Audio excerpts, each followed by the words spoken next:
I think one pivotal moment for us when we realized, okay, this is something that can truly be global was at the beginning of 2023, right after being in Austin, when we were named as one of the top AI startups in the world by Business Insider.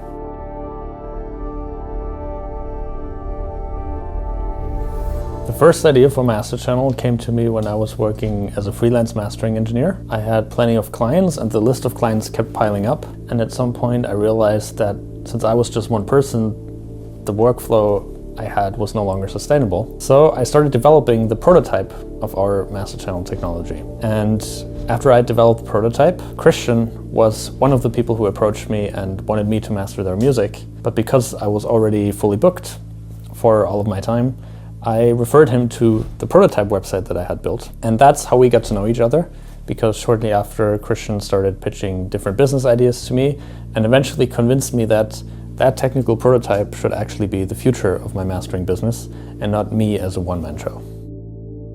After Christian and I started working together, we quickly realized that we needed more feedback from artists to improve the prototype that I had built. So we reached out to many different people in the industry and heard back from countless artists, bedroom producers, casual professional producers, and then top-tier artists who came back and said that they want this improved or that they didn't like that aspect of the sound quality. So over time, we improved the system more and more and more, and we actually realized that we were filling a niche in the market for a mastering service that is super easy to use and that gives people peace of mind so that whenever or wherever they produce music, they can get back a master that sounds great across speaker systems and across different streaming platforms. My introduction to Masterchannel was when I was in need of a mastering engineer and actually tried to reach out to you through your cousin at that time and asked you if you could master my song. But the challenge for you was obviously that I didn't have enough money to pay for the service or the rates that you wanted, and you didn't really have time for me as a human mastering engineer. But luckily you had created the prototype at that point, which made my life much easier because I could just upload my song and get it back in better quality, similar to what we have today. And that was something that really sparked with me. So I reached out to you and tried to pitch you a lot of ideas. You were a bit skeptical in the beginning, but after a while we hit it off and then we started working together, and that's, and 3-4 years later we're sitting here now in Oslo. But so when me and Simon started working together, we went fully digital because we had never met each other, because this was during COVID, which was both a good opportunity because everybody in the world had much more time. We spent much more time online, but it also meant that we needed to learn how to work with each other fully digitally because we couldn't travel to meet each other. And that went on for actually 1.5 years until we met each other for the first time in person when Simon moved here to Norway. What was when you saw the first prototype? Can you describe your experience more, maybe? So the first prototype was very different from a lot of the other things that were on the internet. I tried most of the other services out there, like Lander or eMastered or Cloudbounce, but with all of them, you still needed to tweak it afterwards. So you still needed to learn how to use that software in your own way, which means that it was more like a plugin and not like a co-pilot, which was what I was looking for. But with Masterchannel, you couldn't really do anything, and you had to trust the machine, which is, as of now, like in 2024, very natural for people to do that ever since ChatGPT was introduced. But in 2020, that was more of I would say, not that typical of a concept. Obviously, Masterchannel has also been a personal journey for us, and I think we've grown immensely as people and also as both music producers and engineers. And I think what's fascinating to me about Masterchannel is that before we started the company, I was way too technical of a person. So I was so obsessed with features, sound quality, which is important, but it doesn't matter if the world doesn't see what you're building. And I think if it wasn't for you, I would have never felt like what I had built would even be good enough to be, a company on its own or be put out there in the world, because I would always find that next thing I have to develop first or that next improvement I have to make before I feel like it's good enough. And I think through your lens of a user, I think that's very important.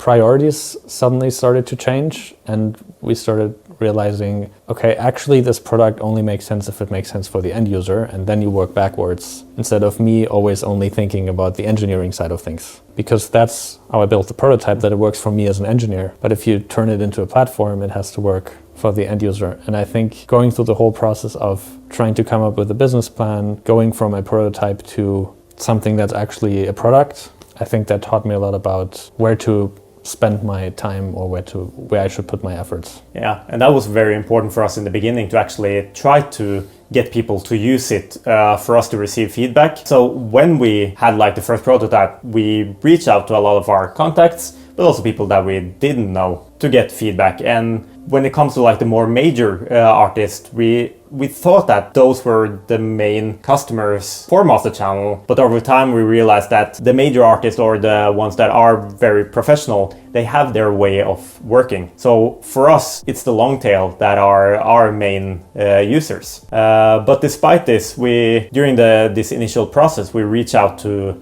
some of the bigger artists we have here in Norway and in Europe, and one of them being Tom, or the Norwegian DJ and producer Matoma. Which we initially thought of, okay, let's do some kind of partnership with him and his team. And then it was actually Tom who came back to us and stated that, yeah, I don't want to partner with you, but I want to help you build this going forward. And that was how we initially started our relationship with Matoma, and how he became the third co-founder of Masterchannel. I still remember the day when we saw in our server logs, or I think payment logs or whatever it was, that Tom had tried out the service.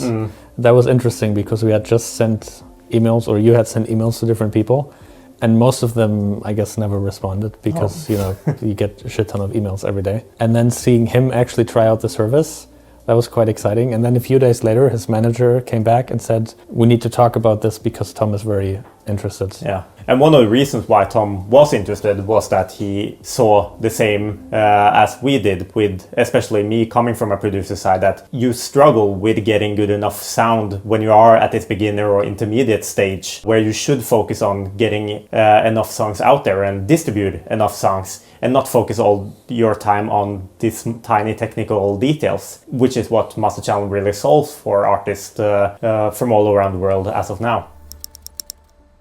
Before you moved to Norway, we had one obstacle that we needed to overcome, which was that we didn't really have any money to scale this company. So at that point, right after we met Tom, we came together digitally, all three of us, and then started initiating a plan of, okay, now we need to raise some money from investors. So we started pitching to hundreds of investors at that point.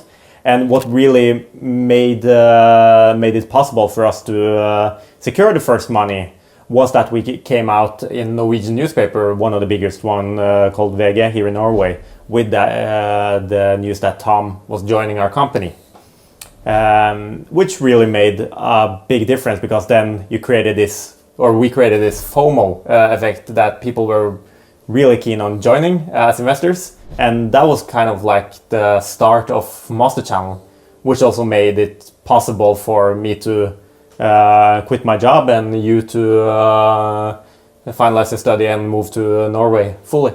What was interesting in that journey is that it became pretty apparent to us that it's not easy to convince investors of the music industry as an investment opportunity, because the music industry in a lot of ways is very different from other industries. It's very scattered. You have many different players. You don't necessarily have huge amounts of money floating around. So many investors turned us down because they didn't see the big cash grab for them. And I think with Tom putting his stamp of approval on our plan and saying, yes, I can confirm that what we are building here is actually something that the industry needs, that helped some of the more interested investors that really cared about what we were building then say, okay, yes, we're on board and we can give you some money to build the first, to get to the first stage with Masterchannel.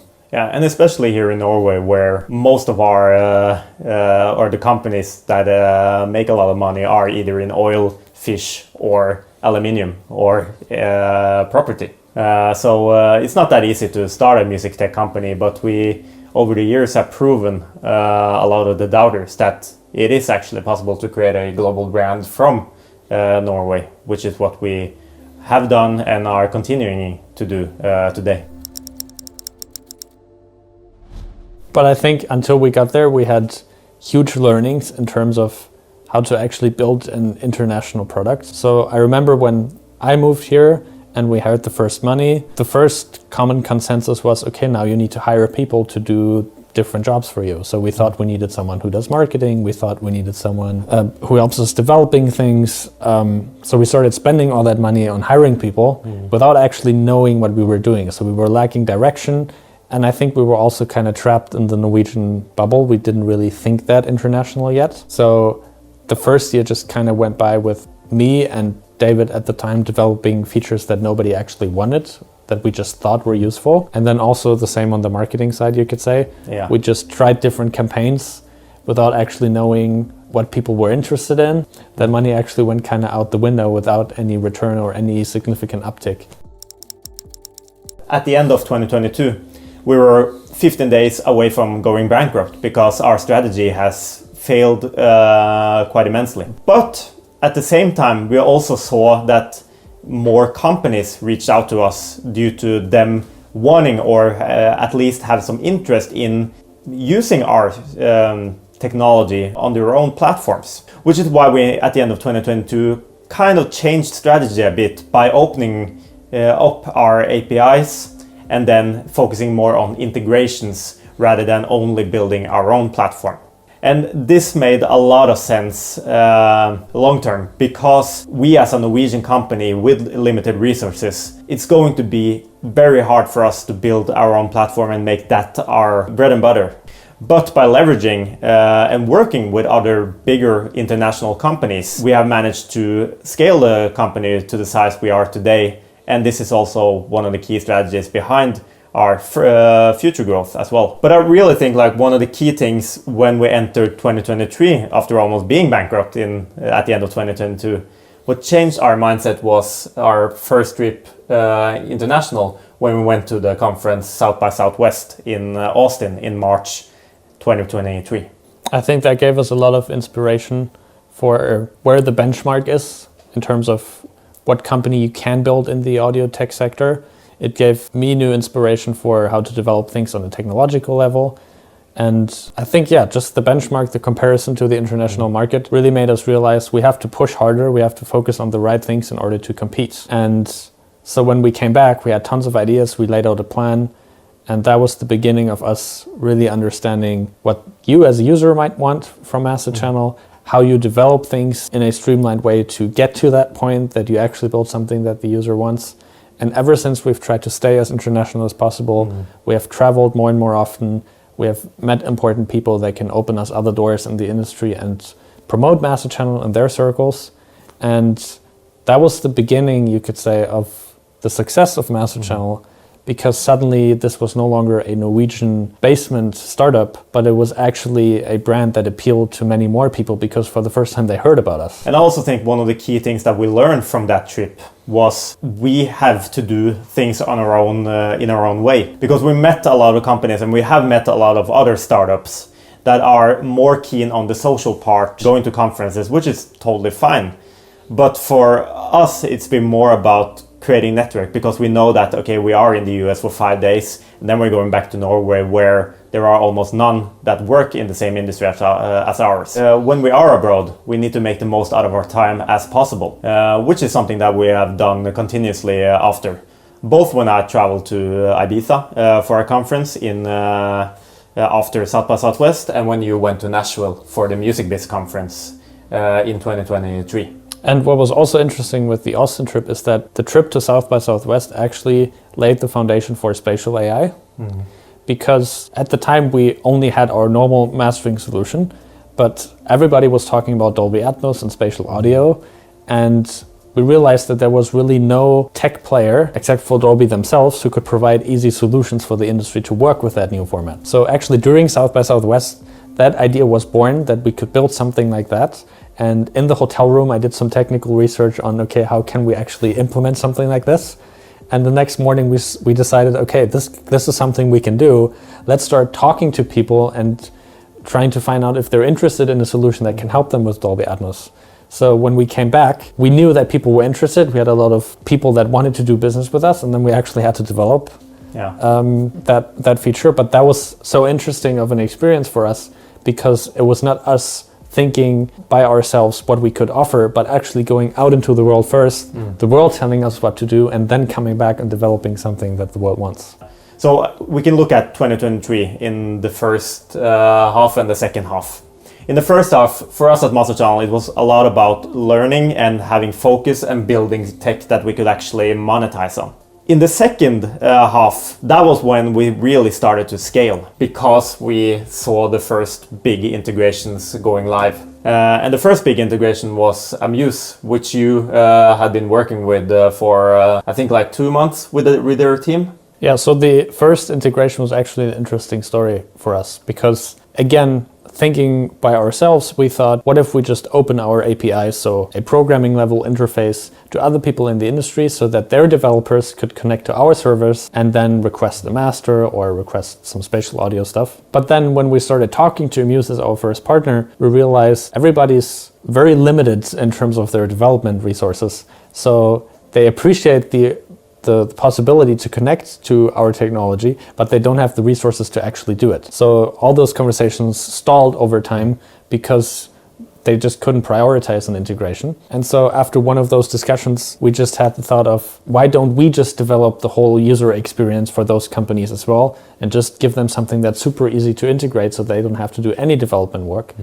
And that actually went through pretty quickly, because they realized, we have nothing to lose here. This is a great product. We don't have to put any resources into it. This is low risk for us. And that's how we managed to launch with Amuse in August 2023. Yeah. And after the launch with Amuse, that's when we really saw that, okay, there are a lot of platforms that really want this, especially as we didn't charge anything up front and they could basically get it for free, just with a split in revenue. So after that, we started approaching a lot of companies and got also a lot of inbound traffic, which eventually led to 2023 being a year where we crossed 20,000 mastering sessions in 1 month for the first time. And we managed to scale even further with the same strategy going into 2024. During 2023, we started looking into different ways we could market Masterchannel in other ways than only using typical like ads or Facebook posts or whatever everybody else were doing. And we call this left hook tactics, which we derived from boxing, where you take like a left hook where everybody expects you to do the right hook. One of these left hooks that we used very successfully was when we started working with a guy named Wez Clarke. For everybody who doesn't know who Wez Clarke is, he's a Grammy award-winning engineer with close to 25 billion streams online. And the reason for us working with him was that we wanted to create a clone of him as a mastering engineer. There were several reasons for us wanting to do that.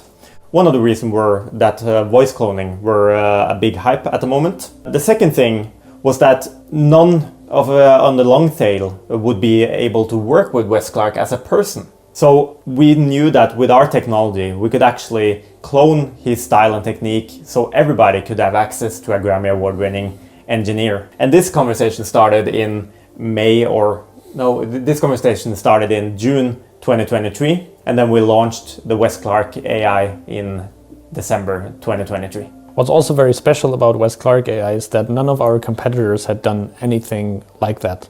So if you focus your whole mastering workflow or how you build a plugin around parameters and the user being the main driver, then obviously it's very hard to marry that with the idea of cloning an engineer. But because our approach was let you offload that responsibility to our AI, we wanted to show that this is actually quite similar to working with an engineer. And then in that sense, why couldn't you work with an AI engineer that's actually derived from an actual human engineer? And that's why we came up with the idea to clone Wez. And we were introduced to him through actually the founder of VoiceSwap, who is good friends with him. And immediately when we started talking to Wez, we realized that there's a there's a symbiosis we can nurture. Wez was very aware that he's way too pricey for a lot of the entry-level artists, or most artists really, and that by offering an AI version of his engineering process, he wouldn't cut into his own business, but instead would offer more people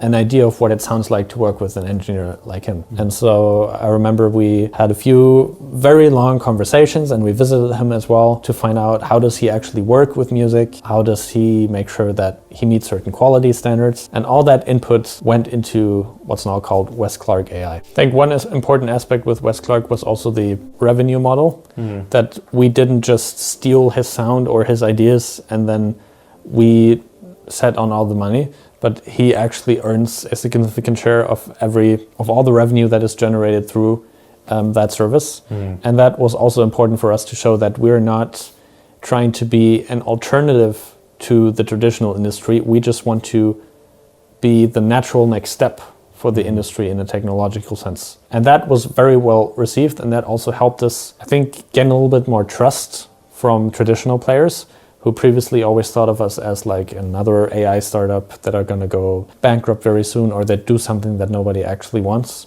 Wez taking sides with us, I think, was a very important signal for us for the maturity of our company, and that what we do actually is sound and has future potential. So when entering 2024, we had 3 different products. One was our normal mastering, which we both provided through our own platform, but also through API and white labeling. The second thing being our spatial AI, which converts stereo tracks to spatial audio files. And the third being the Wez Clarke AI, where you can get your song mastered by the Wez Clarke clone.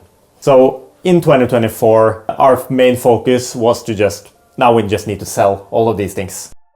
But one question that we often get, both from our users and peer panels that we participate in, our investors and also our partners, is where are we going with Masterchannel? What's like the end goal here? So one thing that is going to be important for us going forward is to be the expert in the field of audio quality. And that is something that we are always working on when it comes to establishing a new partnership.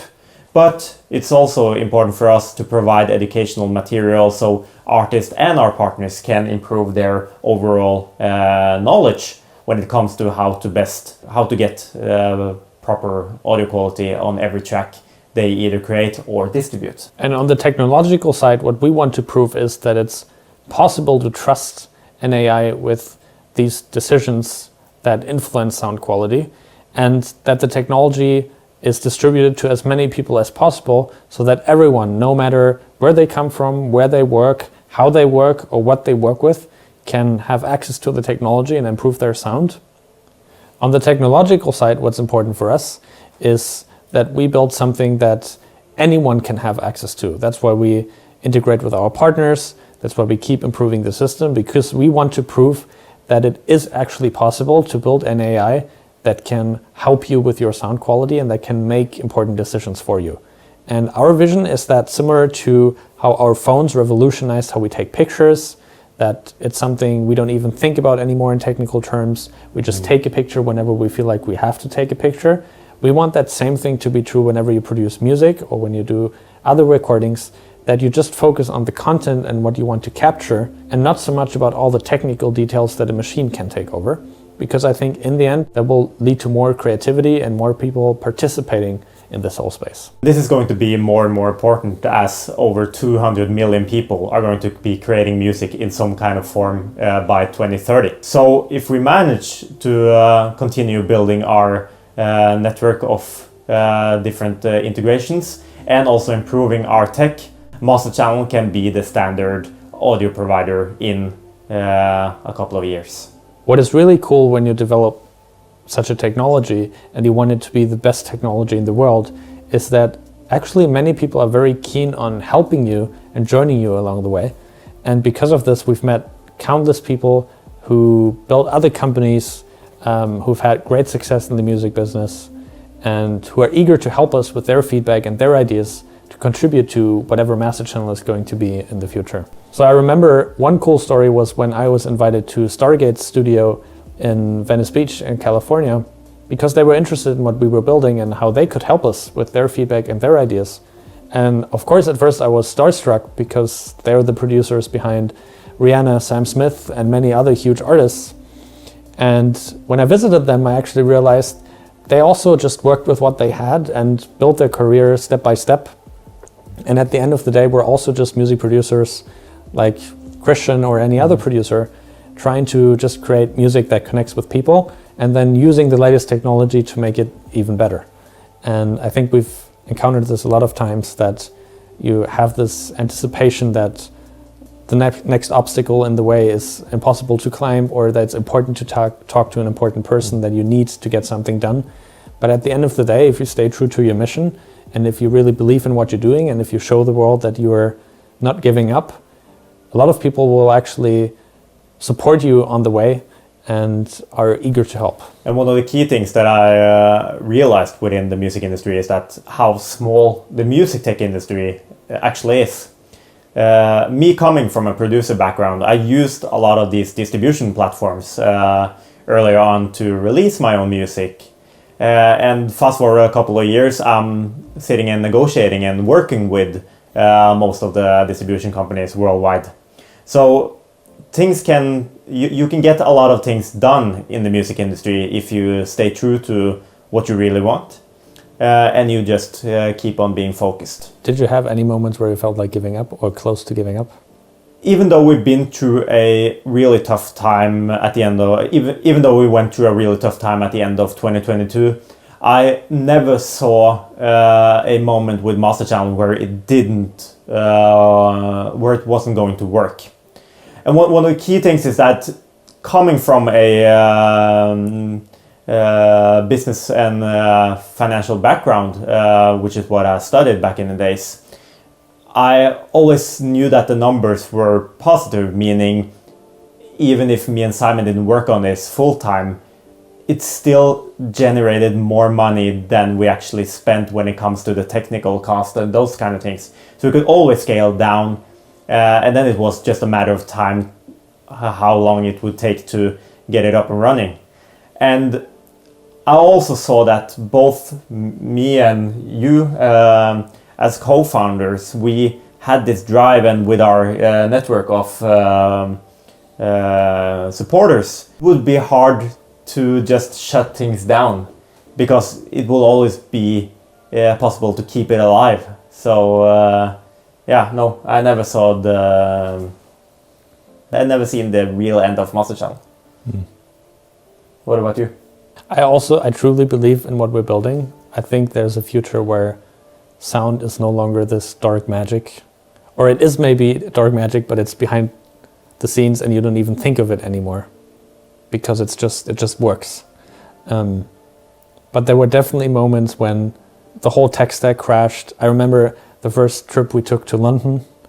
We visited Abbey Road and other places, and that exact day our whole system went down because of some dependency issues, and it was pretty hard to fix. And I remember sitting in my friend's apartment, we had the meetings lined up, the whole service was down, and I didn't know what was happening and why things weren't working. And that was, I would say, the first major crash that we had, or downtime that we had. And in that moment, you obviously ask yourself, am I capable to keep doing this, especially if we are to grow by factor 2, 3, 4 in the future, and this happens again, and I'm already struggling now. Is this going to work? Same story, I think, when we had the first influencers talking about us, and obviously the system wasn't perfect. There were issues with some songs. Sometimes the output just wasn't right yet. And you get a lot of feedback, and it can feel very overwhelming to just see your to-do list filling up and you realizing, I don't have the time to tackle all of this at once. But I think the more often this actually happened, the more we learned that, okay, this is not going to kill us. It might feel like there's no light at the end of the tunnel, but the more often you work yourself through those situations and you realize, okay, we were down for 2 hours, but we can get back up. I have no idea what I'm doing I have a slight understanding of what might be the issue. The more resilient you become, and I think steadier you move forward, and you're not taken aback that easily by those moments. But it was definitely a learning curve. I think especially 2022, where we had those first technical problems, where we went almost bankrupt, where we realized that we had issues in the team, because people didn't know what they were doing. You question, like, I guess your own abilities, or like the ability of the structure or the company on an operational level. Yeah. But I would agree that the vision, I've never doubted our vision. And in hindsight, it's we kind of look back at what we have done and realize that even though we had some users who really loved our product in the beginning, those were probably not the best users for us for a long term. Because the early adopters, when you build a tech product or service like Masterchannel, they have so many special needs. So if you are to create something scalable, you need to think more generic and not cater the service to their needs, which means that you might lose out of some potential customers, but you can open up many more by being a bit pragmatic about it. I think one pivotal moment for us when we realized, okay, this is something that can truly be global, was at the beginning of 2023, right after being in Austin, when we were named as one of the top AI startups in the world by Business Insider. We didn't really realize that we were going to be on the list. We had just been approached by one of their journalists. We had been approached by one of the journalists from Business Insider who asked us a lot of different questions. And seeing our names on that list truly made us believe in, okay, this is something that could be bigger than what we have thought so far. So a typical day at Masterchannel looks like this. I'm coming into the office at around 9. Simon comes in at 11. We have pretty different lives when it comes to routines.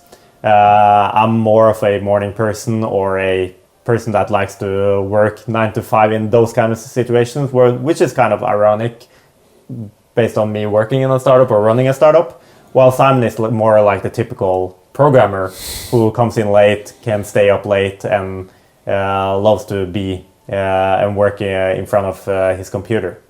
But I think one myth that might be good to just state here when it comes to working in a startup day is that it's not that different from working in a bigger company when it comes to what we actually do from day to day. We need to do accounting, we need to code, we need to do everything in a spreadsheet or whatever makes us move forward. But one of the key differentiators from working in a big company like KPMG or Deloitte or whatever is that we are our own bosses. We are the one that sets the agenda every day, but we are also the one responsible for pushing Masterchannel forward, because we don't have anyone over us who states that we need to do X, Y, or Z. Because in the end, we're the ones that makes this company go around, and that's also a fun thing, I would say, if you like to take some risks and realize that you are the one that makes the most out of your own life and not everybody else. What I like about our everyday dynamic is that I have my peace in the evening to think big in terms of tech. I can focus on things that need to be done, that need to be thought through.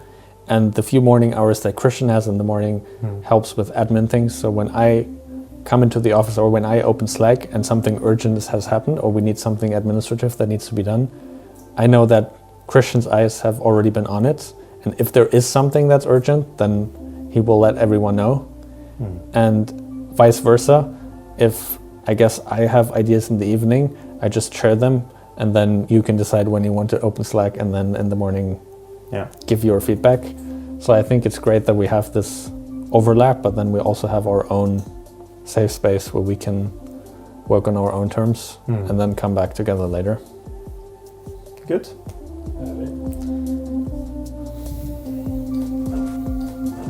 Ja. Bra. Det är bra.